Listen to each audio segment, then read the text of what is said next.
નમસ્તે મિત્રો, યોજના અને માહિતી યુટ્યુબ ચેનલમાં આપનું સ્વાગત છે. મિત્રો, આજની માહિતી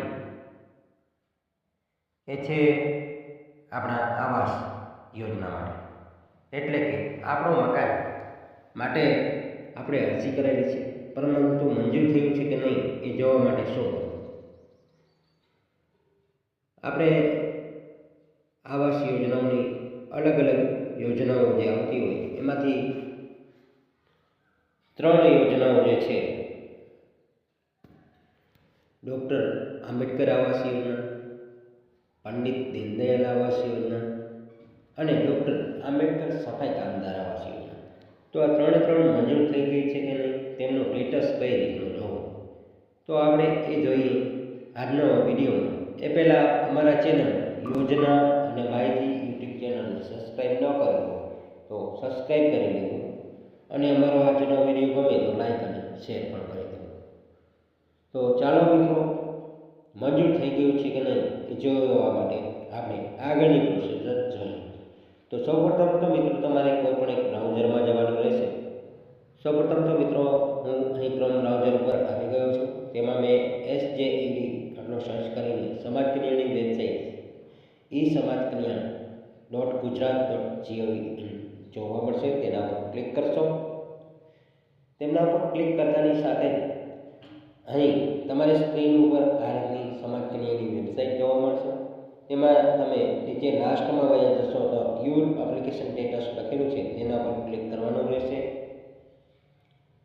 ત્યારબાદ મિત્રો તમને આ રીતનું બોક્સ જોવા મળશે. ત્યાં તમારો જે તમે અરજી કરી હોય તેમનો અરજી નંબર અહીં નાખવાનો રહેશે, અને ત્યારબાદ અરજદારના આધાર કાર્ડ મુજબ અહીં એમની જન્મ તારીખ નાખવાની રહેશે.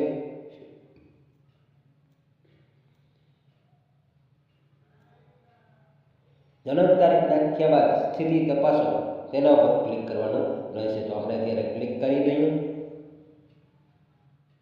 ક્લિક કરશો એટલે મિત્રો ઉપર અરજદારનું નામ, અરજી કર્યાની તારીખ, અરજી નંબર બતાવશે.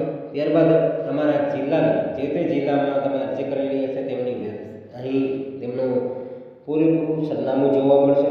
ત્યારબાદ તમારે અરજી મંજૂર થઈ છે કે નહીં અહીં બતાવશે. પડતર હશે તો પડતર બતાવશે. જે સ્થિતિમાં હશે એ સ્થિતિ તમને બતાવવામાં આવશે.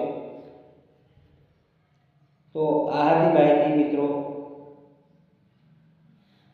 પંડિત દીનદયાળ આવાસ યોજના, ડૉક્ટર આંબેડકર આવાસ યોજના અને ડૉક્ટર આંબેડકર સફાઈ કામદાર આવાસ યોજના મંજૂર થઈ ગઈ છે કે નહીં તે જોવા માટેની માહિતી.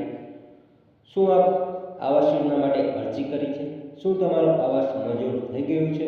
એ જોવા માટે અમારો આ વિડીયો જોવાનું ભૂલશો નહીં, અને આવા જ આપણા મિત્રો સુધી શેર કરવાનું ભૂલશો નહીં, કારણ કે તેઓ પણ આ યોજનામાં અરજી કરેલી છે અને તેમનું સ્ટેટસ ક્યાં પહોંચ્યું છે તે જોઈ શકે.